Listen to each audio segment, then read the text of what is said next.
నమస్తే. ప్రస్తుతం నాతో ప్రముఖ న్యాయవాది నాగేశ్వరరావు పూజారి గారు ఉన్నారు. సార్‌తో మాట్లాడదాం. సార్ నమస్తే. సార్ సిద్దిపేటలో ఒక ఘటనని ఒకసారి మీకు వివరిస్తాను. అప్పులు ఇప్పించాడు మధ్యవర్తిగా ఉండి. దాదాపు 13,00,000 వరకు. అయితే ఎవరైతే అప్పులు ఇచ్చారో వాళ్ళు "నువ్వు మధ్యవర్తిగా ఉన్నావు గదా! నువ్వే ఇవ్వు" అని చెప్పి వారం రోజుల పాటు దమ్ చేశారు. మానసికంగా కుంగిపోయి చనిపోయాడు సార్. మరి మధ్యవర్తిగా ఉన్న వాళ్ళకి లీగల్‌గా అసలు ఎలాంటి ప్రొటెక్షన్ ఉంటది? మధ్యవర్తి ఉన్న వ్యక్తి ఒక్కళ్ళే చనిపోలే. హ్మ్. నాకు తెలిసి ఇద్దరు భార్యాభర్తలు చనిపోయారు. అవును. భార్యాభర్తలు. యెస్. ఇద్దరు భార్యాభర్తలు చనిపోయారు. అంటే ఒక కుటుంబం. అవును. ఓకే. ఇప్పుడు అందరికీ అర్థం కావాల్సిన విషయం ఏంది అంటే ఏందంటే, ఇప్పటికి కొన్ని వందల సందర్భాలలో నేను చెప్పిన ఏందంటే, మనకు ప్రపంచంలో ప్రతి సమస్యకు ఒక సొల్యూషన్ ఉంటుంది. ఓకే. ప్రతి సమస్యకు ఒక సొల్యూషన్ ఉంటుంది.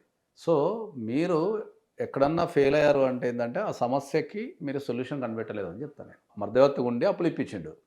ఆ తీసుకున్న వ్యక్తి కట్టలే. అవును. సో, ప్రెషర్ అనేది మధ్యవర్తి మీద పడి వాళ్ళు ఆ హరాస్మెంట్ తట్టుకోలేక ఇద్దరు భార్యాభర్తలు చనిపోయారు.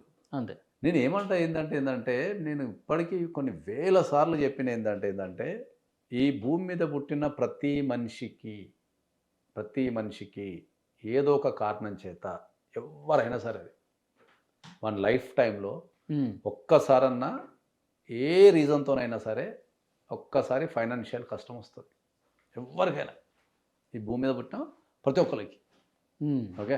వాడు మధ్యవర్తిగా ఉండడం ద్వారా కావచ్చు, బిజినెస్ చేయడం ద్వారా కావచ్చు, లేకపోతే నా ఆరోగ్యం ఖరాబ్ అయ్యి కావచ్చు, రకరకాల కారణాల వల్ల ఫైనాన్షియల్ అనేది వస్తుంది కంపల్సరీ. ఏ స్థాయి వ్యక్తికైనా. ఏ స్థాయి వ్యక్తికైనా వస్తుంది. ఓకే. ఇప్పుడు అమితాబ్ బచ్చన్‌కి వచ్చింది గుర్తుందా మీకు? ప్రపంచం మెచ్చిన నటుడు అమితాబ్ బచ్చన్ కూడా ఒక్కొక్కసారి పైసలు లేని సందర్భాలు కూడా ఉండి అప్పులలో గురకపోయిన సందర్భాలు ఉన్నాయి. హ్మ్. అదే అమితాబ్ బచ్చన్ మళ్ళీ పైకి లేచి ఇలా వేల కోట్ల సామ్రాజ్యాన్ని క్రియేట్ చేసుకున్నారు. ఇంతెందుకు మన టాలీవుడ్లో కూడా మన పూరి జగన్నాథ్ గురించి చెప్తారు. అంటే మన కళ్ళ ముండ కనిపించేది. అంటే ఒక ట్రెమెండస్ బ్లాక్ బాస్టర్ హిట్స్ తీసిన తర్వాత అప్లపాలైపోయి, ఉన్న ఇల్లులు ఖాళీ చేసి, రెంట్‌కి వెళ్ళిపోయి, ఓ సందర్భంలో చెప్పిండు తనకున్న కుక్క పిల్లల్ని కూడా సాదలేక ఎవరికో ఇచ్చేసిన అని చెప్పేసి ఒక ఇంటర్వ్యూలో. సో, నేను ఫైనల్‌గా చెప్పేది ఏంటంటే అప్పులు ఉన్నాయని చెప్పేసి ఎవ్వరు కూడా ఆత్మహత్య చేసుకోకండి. హ్మ్. ఓకే. అప్పులు ఉన్నాయని చెప్పి ఎవ్వరు కూడా ఆత్మహత్య చేసుకోకండి. మీకేమైనా అర్థం కాకపోతే నా దగ్గరికి రండి. నేను దాన్ని నా సాధ్యమైనంత వరకు నేను దాన్ని ఏ రకంగా సాల్వ్ చేయాలనేది నేను పరిష్కరిస్తాను నేను. సాధ్యమైనంత వరకు. వారం క్రితం అనుకుంటా నాకు ఎంత బాధ అనిపించిందంటే, అరే! ఈ అప్పులున్నాయని చెప్పేసి హ్మ్. ఆత్మహత్య చేసుకోవడం ఏంది ఇద్దరు వ్యక్తులు. ఇద్దరు హ్మ్. వ్యక్తులు. అంటే పరువు కోసం వాళ్ళు ఆలోచన చేశారంటారా? పరువు వాళ్ళొచ్చి ప్రెషర్ గొడవ. తట్టుకోలేరు అంతే. పరువు అనే దానికంటే ఎక్కువ ప్రెషర్ తట్టుకోలేరు. వాళ్ళు కంటిన్యూయస్‌గా కాల్ చేయటము, ఇంటికొచ్చి కూర్చోవటము, బెదిరించటము, వాళ్ళకి చెప్తా అనటము, వీళ్ళకి చెప్తా అంటాము. ఇంత జరుగుతుంటే వాళ్ళు ఆ ప్రెషర్ తట్టుకోలేక ఏం చేస్తారంటే ఛీ! అని అమ్మాయి వాళ్ళు ఫోన్ చూస్తే భయమైతుంటది. హ్మ్. ఎందుకంటే కాల్స్ అక్కడ వాళ్ళు పెట్టే అక్కడ ఎస్ఎంఎస్‌లు తీసుకున్నోడు బానే ఉన్నాడు. ఆడు బానే ఉంటాడు. హ్మ్.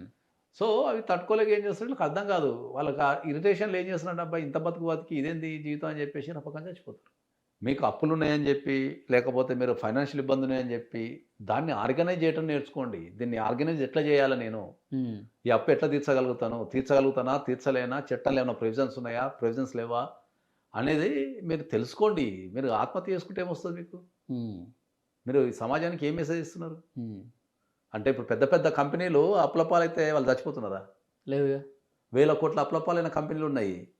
వాటి వల్ల ఆ కంపెనీ పెట్టినోడు చచ్చిపోతున్నాడా? చచ్చిపోవడం లేదు గదా! మరి సామాన్య వ్యక్తులు ఎందుకు చచ్చిపోతున్నారు? హ్మ్. అంటే ఒక కష్టంలో ఉన్న వ్యక్తికి, ఏ కష్టమైనా సరే, ఒక కష్టంలో ఉన్న వ్యక్తికి కావాల్సింది ఒక భరోసా. నేనున్నా అని ఒక భరోసా కావాలా వాళ్ళకు. నేను నేను నా జీవితంలో చాలా సంఘటనలు చూసినా నేను. ఐయామ్ రియల్లీ నేను చాలా గ్రేట్‌గా చెప్పగలిగేది ఏంది అంటే ఏందంటే, సచ్చిపోతా అని చెప్పి నాకు కాల్ చేసినోళ్ళు చాలా మందున్నారు. హ్మ్. హ్మ్.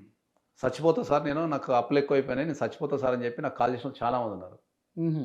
వాళ్ళని పిలుసుకొని, మాట్లాడి, వాళ్ళకి లీగల్ సొల్యూషన్ ఇచ్చి, మళ్ళీ ఎవరైతే సచ్చిపోతా అని చెప్పిన వ్యక్తులు ఎవరైతే ఉన్నారో, హ్మ్.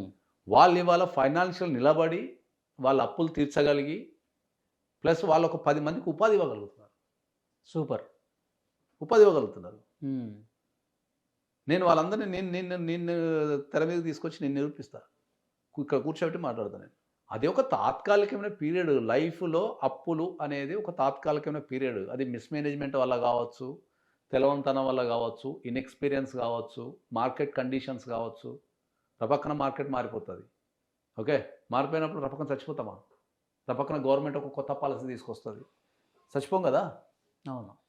కాబట్టి నేను ప్రతి ఒక్కరికి చెప్తున్నాను మళ్ళా, మీకు ఏమన్నా అప్పులు అయిపోయారు, మీరు కట్టలేని పరిస్థితి ఉంది, మీరు దాన్ని మేనేజ్మెంట్ చేయలేకపోతున్నారు అంటే నా దగ్గరికి రండి, నేను ఏదో ఒక ఉపాయం అయితే చెప్పాలి. సో మధ్యవర్తిగా ఉన్నవాళ్ళు కూడా ఎవరైనా సరే, మీకు నేను చెప్తున్నది, ఎవరైనా సరే మీరు రండి, పంజగుట్టలో నా ఆఫీస్ ఉంటుంది, మీరు రండి, మిమ్మల్ని కాపాడుకునే బాధ్యత నేను తీసుకుంటే ఏదో రకంగా, ఓకే. ఏదో రకంగా అయితే నా వంతు సాయం అయితే చేస్తాను నేను. అది లీగల్గా కావచ్చు, ఇంకోటి కావచ్చు, ఒక సలహా ఇవ్వడం ద్వారా కావచ్చు, అట్లా నేను చాలా మందికి అయితే చెప్తున్నా కదా. ఒక ఐటీ ఎంప్లాయ్ ఉన్నాడు, జనరల్గా చెప్తున్నా నేను, సీరియస్గా చెప్తున్నా. ఓకే. దగ్గర దగ్గర 80 లక్షల అప్లపాలు అయిపోయాడు. 80 lakhs 80 lakhs బా. ఆన్లైన్ ట్రేడింగ్ చేసి 80 lakhs అప్లపాలు అయిపోయాడు. వచ్చే జీతం వచ్చేసి 60,000 ఏమో వస్తుంది. క్రెడిట్ కార్డ్స్ అవన్నీ కట్టాలా, సరిపోవు. ఉల్టా ఇంకా అప్పులు చేసే పరిస్థితి లేదు, ఇంట్లో చెప్పుకునే పరిస్థితి లేదు.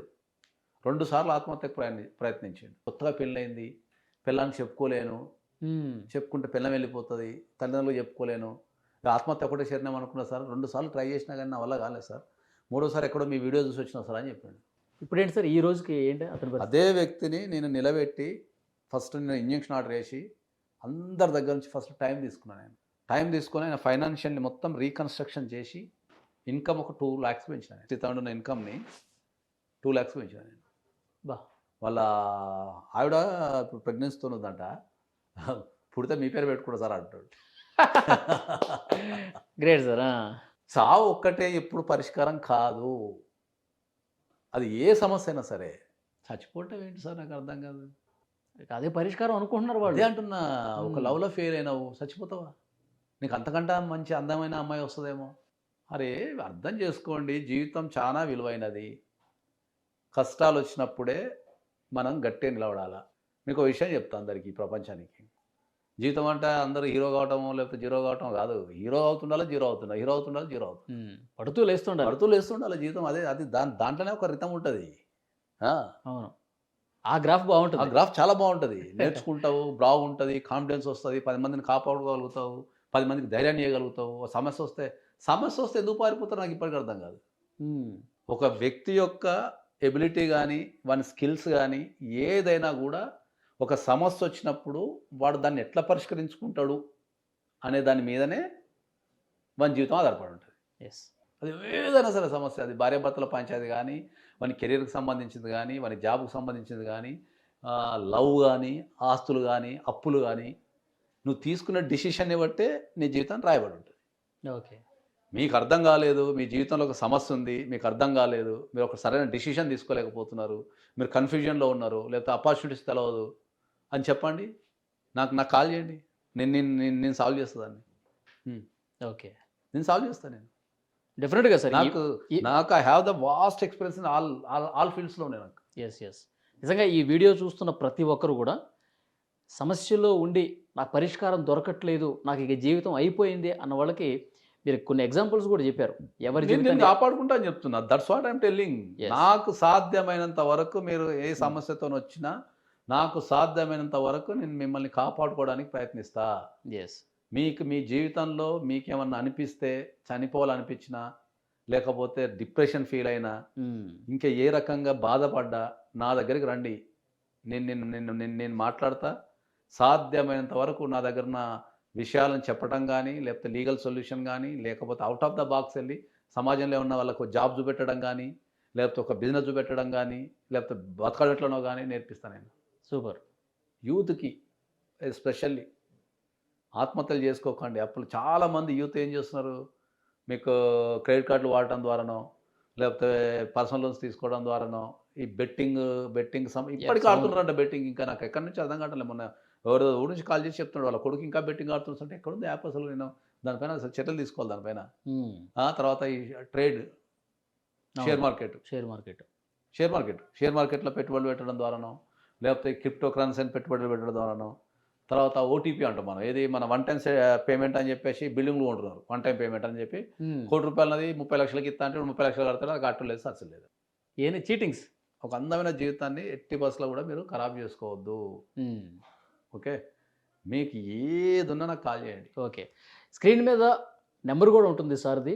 మీరు ఎలాంటి సమస్యతో ఉన్నా సరే, అది ఆర్థిక పరమైందా ఇంకోట, ఇక డిప్రెషన్లోకి వెళ్ళిపోతున్నా, నాకు వేరే దారి లేదు అని అనిపిస్తే కనుక మీరు స్క్రీన్ మీద కనిపిస్తున్న నెంబర్కి కాల్ చేయండి, సార్తో మాట్లాడండి, తప్పకుండా ఆయన మీకు పరిష్కారం చూపిస్తారు.